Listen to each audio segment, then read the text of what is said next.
वन्य प्राण्यांच्या हल्ल्यामुळे आणि भातपीक पाण्याखाली गेल्यानं झालेल्या पिकाच्या नुकसानीची भरपाई आता प्रधानमंत्री पीक विमा योजनेअंतर्गत मिळणार आहे।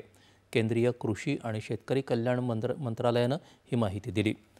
सुधारित आराखड्याअंतर्गत वन्य प्राण्यांच्या हल्ल्यामुळे होणारं पीक नुकसान आता स्थानिक जोखीम श्रेणी अंतर्गत 5वं कवच म्हणून ओळखलं जाईल, तर अंतर्गत भातपीक पाण्याखाली गेल्याची घटना स्थानिक आपत्ती म्हणून ओळखली जाईल। राज्यांनी पिकांच्या नुकसानीसाठी जबाबदार असलेल्या वन्य प्राण्यांची यादी अधिसूचित करावी अशा सूचना मंत्रालयानं राज्यांना दिल्या आहेत। शेतकऱ्यांना जिओटॅग केलेलं छायाचित्र अपलोड करून पीक विमा ॲप वापरून 72 तासांच्या आत नुकसानाची तक्रार करावी लागेल। हा निर्णय खरीप हंगाम 2026 पासून लागू केला जाईल।